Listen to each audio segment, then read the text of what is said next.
Hi, this is George coming to you from Nautilus Mission Control at the University of Rhode Island's Inner Space Center. And we've got Corps of Exploration team member Larry Mayer with us today. Larry is aboard Nautilus, which is in the Mediterranean Sea, just south of Cyprus, exploring the Eratostheni seamount.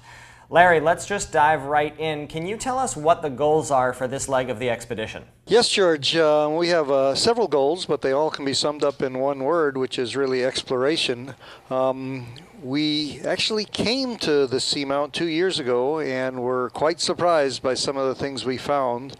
Most surprisingly, we found fluid venting from the southeast corner of the seamount. This is something we hadn't really expected, and so we're going to come and see how extensive this is and try to understand what the nature of that fluid flow is.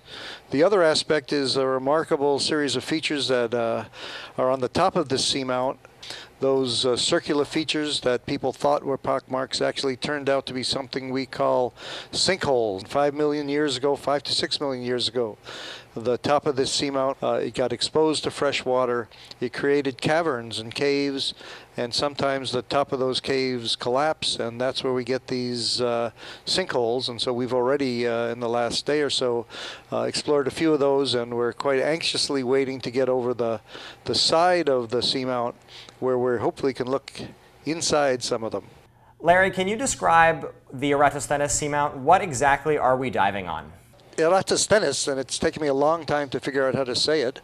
That seamount, it's easier for me to say that, is quite a remarkable feature. It's probably about 70 kilometers long in the north-south direction, 40 to 50 kilometers wide in the east-west direction. It's about 60 miles south of Cyprus. Most remarkable, it has a very, very flat top.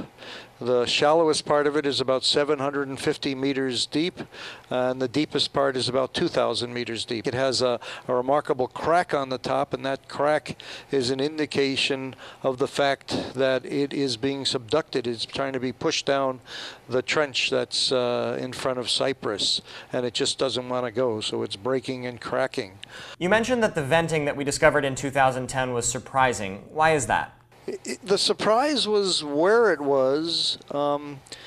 We had expected we'd actually see venting on the top of the seamount because these features, these circular features, the ones that ended up being the sinkholes, were originally described as pockmarks, and pockmarks imply a feature that's been made by fluid venting up. And when we didn't see the pockmarks on top, but rather realized they were sinkholes, we didn't expect then to see venting.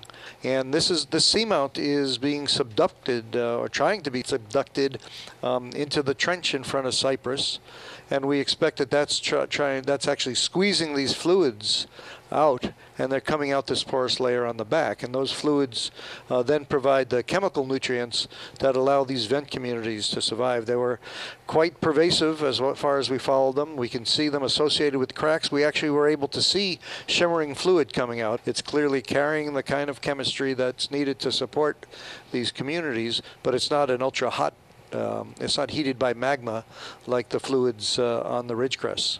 Larry, thank you so much for taking the time to talk to us. It's my pleasure. It was nice to talk to you. For those of you following at home, join us on Facebook and Twitter, and you can always follow the expedition live right here at nautiluslive.org.